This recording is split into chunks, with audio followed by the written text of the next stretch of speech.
ಯೋಗ್ಯತೆ ಇದ್ದವನು ಯೋಗ್ಯತೆ ಇಲ್ಲದವನು ಇಂತಹ ಪುಣ್ಯ ಕೆಲಸಕ್ಕೆ ಅನಿಲ್ ರವರು ಜವಾಬ್ದಾರಿ ತಗೊಂಡು ಮುಂದೆ ನಿಂತಿರುವನ್ನೆಲ್ಲ ತಗೊಂಡು ಇಡೀ ಕಾರ್ಯಕರ್ತರ ಸಮೂಹವನ್ನು ಸೇರಿಸಿಕೊಂಡು ನನ್ನನ್ನು ಕರೆಸಿದ್ವಿ. ನಿಮಗೆ ಕೋಟಿ ಕೋಟಿ ನಮಸ್ಕಾರ.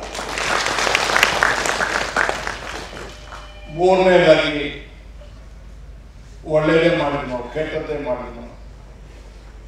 ಕೆಲವರು ನನ್ನನ್ನೇ ಸರ್ವಸ್ವ ಅಂತ ನಂಬ್ಕೊಂಡು ನಿಂತ್ಬಿಟ್ರು, ಅವರಿಗೆ ನನ್ನ ಕೋಟಿ ಕೋಟಿ ನಮಸ್ಕಾರ. ಮೂರು ಮುಖ್ಯ,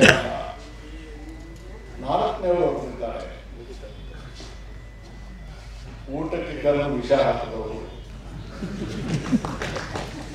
ಭುಜದ ಮೇಲೆ ಕೈ ಹಾಕಿ ಬಂದಿದ್ದವರು, ಜೊತೆಯಲ್ಲೇ ಇದು ನಡೆಯುವಾಗ ಕಾಲಿಗೆ ಅಡ್ಡ ಇಟ್ಟು ಬೀಳಿಸಿದವರು,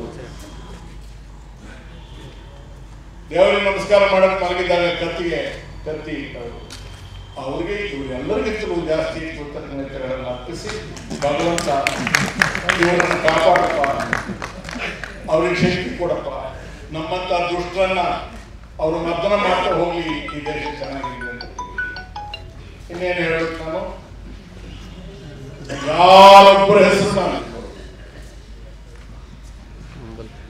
ನನಗೆ ಬರೋ ಆಸೆ ಇಲ್ಲ, ಇದು ಸಾರ್ವಜನಿಕ ಕಾಣಿಸ್ಕೊಳ್ಳೋ ಆಸೆ ಇಲ್ಲ.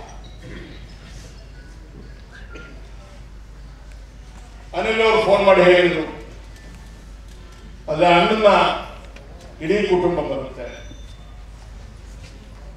ಎಷ್ಟೋ ಜನ ನಮ್ಗೆ ಪ್ರಾಣ ಬಿಟ್ಟವರೆಲ್ಲ ಸ್ನೇಹಿತರೆಲ್ಲ ಕಾಣ್ತಾರೆ, ಮುಖನಾದ್ರೂ ನೋಡ್ಬೋದು, ಕಡೆ ಪಕ್ಷ ನಾನೇನನ್ನು ನೋಡೋಕ್ಕಾಗದೆ ಹೋದ್ರೆ ನನ್ನ ಮುಖವನ್ನಾದ್ರೂ ನೀವೆಲ್ಲ ನೋಡೋಕ್ಕಾಗುತ್ತೆ. ಅವತ್ತು ಏನೇನಾಗಿತ್ತು, ಎಲ್ಲಿತ್ತು, ಎಲ್ಲಿ ಸತ್ತೋಗ್ತು, ಯಾರು ಬರ್ತಾರೋ ಯಾರು ಬರ್ತಾರೋ ಗೊತ್ತಾಗುತ್ತೆ.